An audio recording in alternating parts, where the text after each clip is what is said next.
Hey, what's up my peeps and peepettes? This is your King Red is Power here at the reviewing station for the next video review of the brand new just released Power Rangers Legacy Collection 6.5-inch action figures based off of the upcoming Power Rangers movie.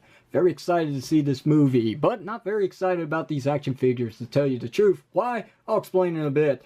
But before we take a look at the action figure of today's review, which is obviously the Yellow Ranger, if you haven't guessed by now, let's take a look at the packaging as partake of every single video review when I can. There's the front, there's the back, and there's the atrocious ages 4 and up. So there's that. Now let's bring in the Yellow Ranger action figure, if I can get her to stand up. So Trini, stand up, stand up, stand up. There we go. I'll bring the camera down just a little bit so we can focus dead center on her. So there she is. And, you know, to be perfectly honest, she looks pretty good. Tell you the truth.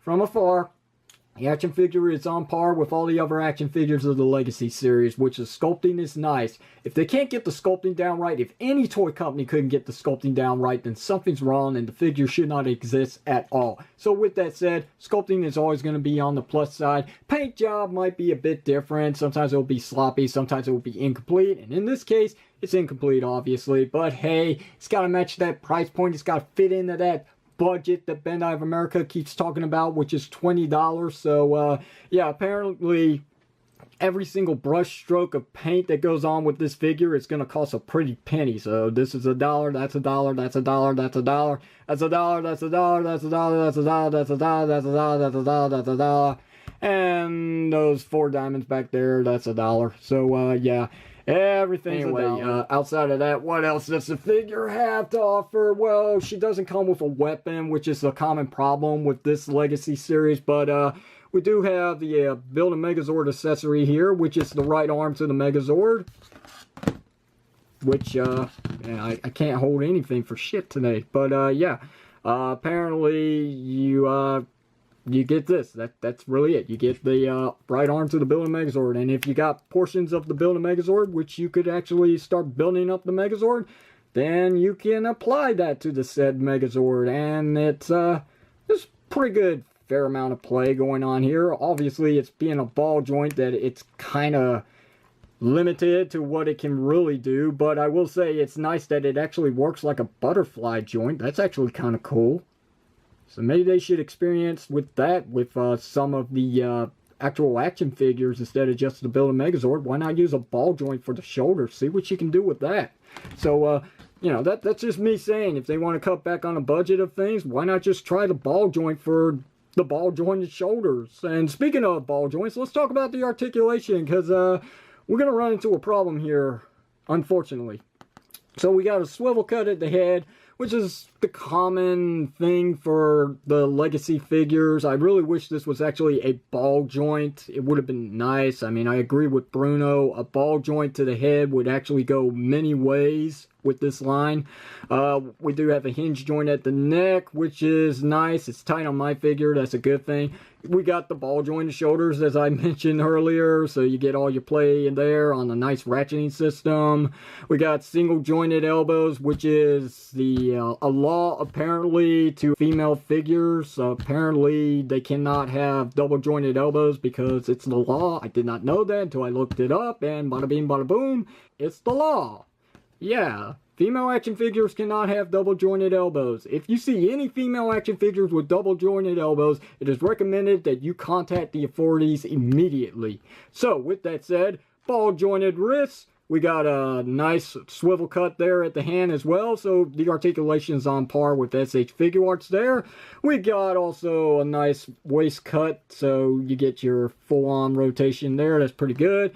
We got ball jointed legs, and thanks to no skirt, we do get all the play that we could ask for with this joint system. So there's that. I'm showing everything off instead of telling about it.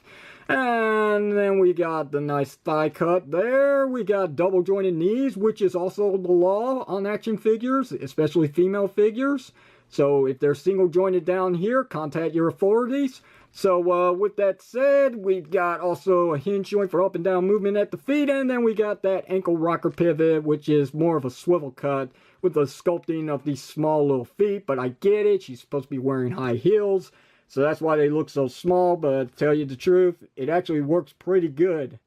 I'm not gonna lie. As a matter of fact, I'm about to showcase it. Now, if this was Scarlet Witch from Marvel Legends, obviously she would have fell over with the first tap on the ground, or if anything, she'll just fall over on her own before I could tap on the ground.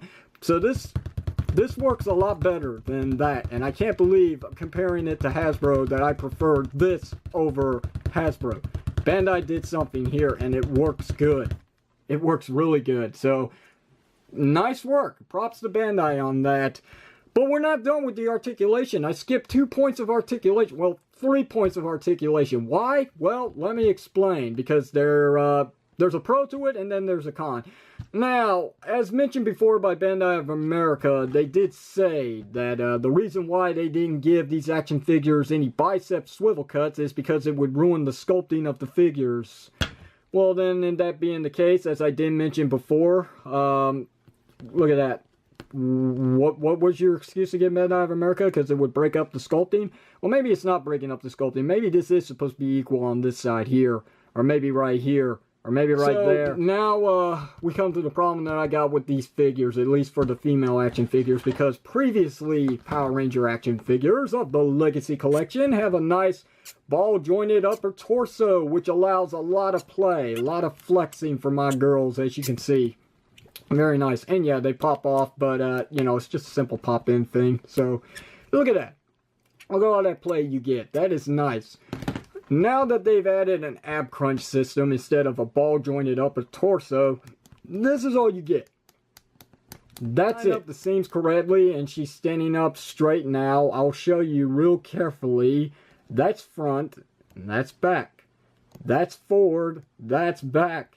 That's all you get. And it's not even completely flush. As you can see, there's still room for movement in there. But something just won't let it crunch any forward or any more back. Now, back I can understand, because you don't want to even really mess with this ab crunch system, because once you do, you break up the sculpting on the back. As you can see, the detail doesn't go all the way through into the joint system, which is unfortunate. Now, for 20 bucks, I was actually expecting a little bit more, to tell you the truth. I was actually expecting on par with this portion of articulation here, which is basically there, except for the ball jointed upper torso. It's not there anymore. Hopefully, Bandai America does not go that route with these female action figures from this point forward. When it comes to the basic Power Ranger figures, the females need that upper ball-jointed torso bit. It works. It's the best thing. And it works as its own for an ab crunch system as well, because it even works better than an ab crunch system. Hey, look at that. Look at that. That's much better. This is what the male Ranger should have as well, to tell you the truth. Why? I don't know why Bandai of America will not go that route. But I guess it's got something to do with the budget. But, tell you the truth, the figure's not all that bad. It's really good. I was expecting a little more for the price point, and with the drop of accessories. I mean, we hit the bottom. This figure's got no weapons.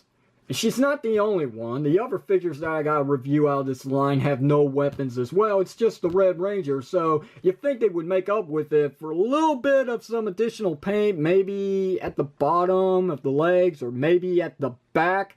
Because even that silver, that nice silver, that is a pretty nice touch on the back of the Red Ranger, does not follow into the paint job on the Yellow Ranger figure. Or heck, the Pink Ranger figure.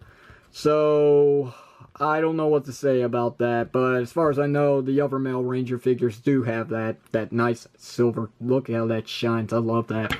But I really wish I could love this line, but as a whole, I still like it. It's still on that standard. Haven't gotten to the point where I'm just tired of it, or basically saying I hate this line. We're not there just yet, but things need to turn around and soon, otherwise I'm going to be saying that very shortly, especially if we get figures that continue with this portion of articulation for the female action figures. Now, for the skirt thing, tell you the truth, it could go either way. I really don't care. If they're going to continue using this hard and very not flexible vinyl plastic that they use for the skirts, then be done with it. As a matter of fact, tell you the truth, go back to what they were using with you know, Operation Overdrive action figures where the female Rangers had the skirt sculpted into the leg portion that really didn't hinder any of the articulation at all. May have not looked good, but it served the purpose of displaying the figures, which, you know, you get all the movement that you could ask for. So without a skirt, it works either way, but with a skirt, it's something that they need to improve on. Use rubber instead of vinyl, but hey, that's me talking about something else that I really shouldn't be doing in this video, should I? But hey, it's my channel. I can talk about whatever I want. So that's it. I've got nothing else to say. So if you like today's video review, hit that thumbs up button. And if you haven't already, don't forget to hit that subscribe button. If you want to see other video reviews, have at it. It's for your viewing pleasure anyway. I make no money off of this. And this is your King Raiders Power signing off, saying thank you very much for watching this, and I will see you whenever you see me.